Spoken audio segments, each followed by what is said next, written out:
We always talked about episode 3 being about leaving childhood behind for many of our characters, for Daemon, for Rhaenyra, for Alicent. How would you like to participate? I'm not sure why I must. Because you are my daughter.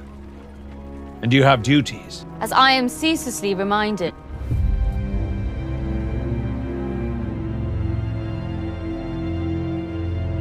Because of the nature of this story, because it was a generational conflict that was about war, we needed that time to plant those seeds and let them grow, and the only way to do that is to let time pass.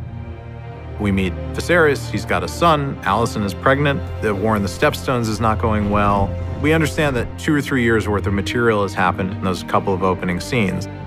We tried to approach it in as practical a way as possible at the first time, and it was a good way of grounding the time jump. This was the first one where a substantial amount of time passes off screen, and we're just asking the audience to pay attention, listen, and play along and figure out what's gone on in the in-between. Here's to His Grace on his second name day. These big royal hunts were another way to really show the decadence of this particular time. It's a major carnival that you set your calendar to that year. Since you came of age, I've been slowly drowning in a lake of parchment, and I have tried, often, to discuss it, but you've refused me at every turn. That is because I do not wish to get married. Even I do not exist above tradition and duty, Rhaenyra! Excuse me, Your Grace. Episode 3 is childhood's end. Rhaenyra feels the pressure to marry. Viserys realizes that he has to find and make order in his house, particularly when it comes to his brother, Daemon, and Rhaenyra, his daughter. Rhaenyra does not want to get married. She also doesn't want to give her dad an excuse to just name Aegon the heir to the throne. She's so incredibly frustrated at being effectively a political pawn in her father's game that she needs to express it in some way, shape, or form. Rhaenyra is very rebellious, angry, and she's hurting more than she lets on.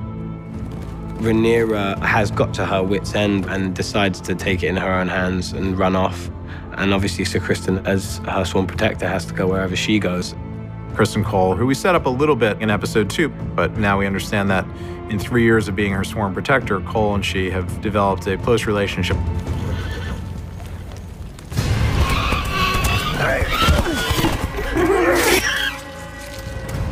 Rhaenyra just to suppress a lot of anger, so she kind of just snaps. There's a real catharsis to her killing the boar. You know, how Rhaenyra is treated and boxed out of a man's world. The boar attack is the boiling over of Rhaenyra's frustration in the episode, and she takes out all of her aggressions about everything on the boar, but the whole camp gets pulled pork sandwiches after that. So at least it wasn't all loss. Before the dragons ruled over Westeros, White Hart was the symbol of royalty in these lands. And on this day of all days. The white stag is the symbol of divine royalty from deeper kind of medieval lore and Arthurian tales. When the White Hart is sighted, it's such a rare sighting, and it's considered an incredible omen on Aegon's name day.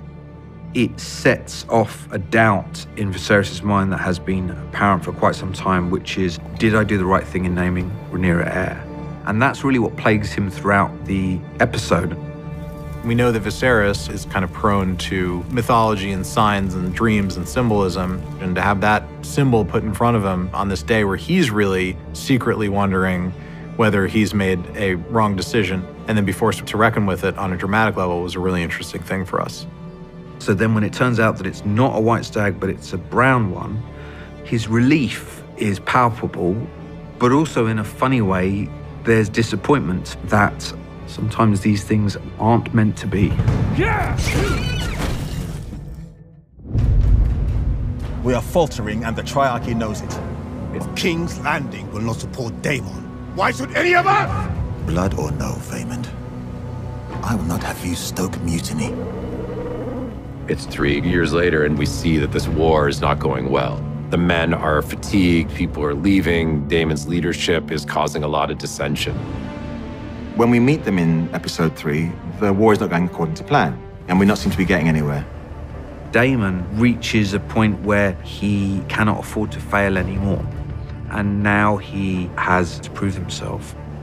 Daemon goes to war for his own motives, essentially, because I think he wants to, and regardless of the consequences, because it gets his brother's attention.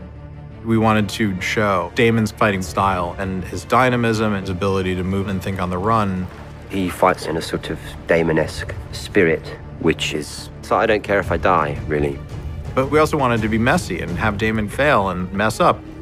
I was always very keen on the idea that you had to see him lose, and in doing that, winning on some level.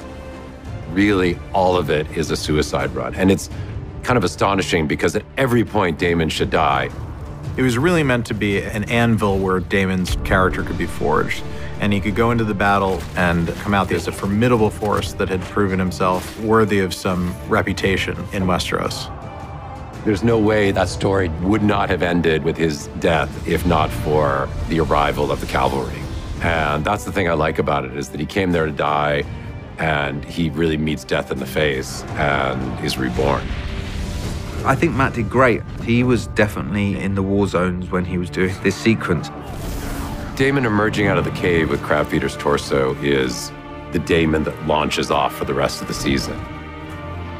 Rhaenyra, Viserys, and Daemon emerge out of episode 3, reborn with new perspective on who they are and what their purpose is.